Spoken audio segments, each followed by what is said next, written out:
तो हेलो दोस्तों, एक बार फिर से आ गए बिग बॉस 17 के एपिसोड के रिव्यू को लेकर। तो बात करेंगे कल के एपिसोड से रिलेटेड।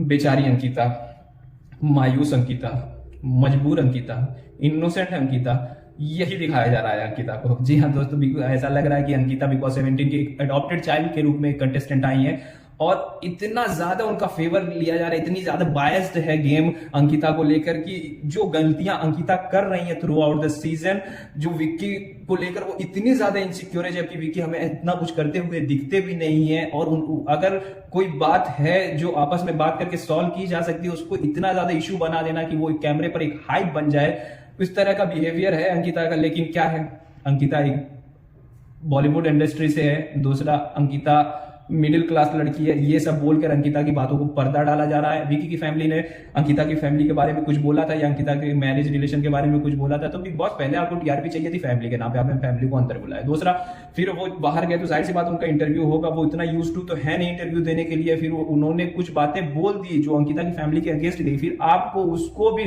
कंसोल करना है, सारी चीजों को लेके आना है नेशनल टीवी पे, विक्की की फैमिली को गलत दिखाना है। हम देख पा रहे हैं क्लियरली कि अंकिता जिस तरह से मुद्दे उठाती है वो कहीं भी हमें पसंद नहीं आता। और कहीं ना कहीं इन दोनों के झगड़े में, विक्की और अंकिता के झगड़े में अंकिता की ही ज्यादा गलती होती है। कोई बात ऐसी नहीं भी होती है बोलने की, लेकिन वो उसका इतना बड़ा मुद्दा बना देती है कि वो चीजें बहुत ज्यादा खुल के सामने आ जाती हैं। तो ये बायसनेस का गेम दिख रहा है अंकिता के टुवर्ड्स पूरी तरह से। तो दूसरी बात करते हैं इविक्शन को लेकर। तो कल हमने देखा कि आयशा का इविक्शन हो गया है। ओहो, कर्मा वर्क। जी हाँ दोस्तों, आयशा ने अपना कर्मा पाया और उनका इविक्शन वो डिजर्व भी करती थी। उनका गेम हमें यहां तक भी बिल्कुल पसंद नहीं आया। दूसरी बात करते हैं कि आने वाले एपिसोड में ईशा का भी इविक्शन होते हुए दिख रहा है। तो ईशा अगेन कर्मा वर्क। आपने जिस तरह से ऐश्वर्या को गेम से बाहर निकाला था सिर्फ इस बिहाफ पे कि आप कैप्टन थी, आपको ये पावर था, और दूसरा आपने इतना बायस डिसीजन लिया कि ऐश्वर्या को सीधा सीधा एविक्ट कर दिया, जबकि ऐश्वर्या एक स्ट्रॉन्ग कंटेस्टेंट दिख रही थी। अगर वो अब गेम में होती तो कहीं ना कहीं वो टॉप 5 में अपनी जगह बना ली होती।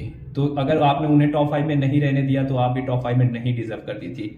तो जनता का फैसला बहुत ही माइंड ब्लोइंग था जो आप बाहर गई। तो दूसरी बात करेंगे मुनव्वर को लेकर।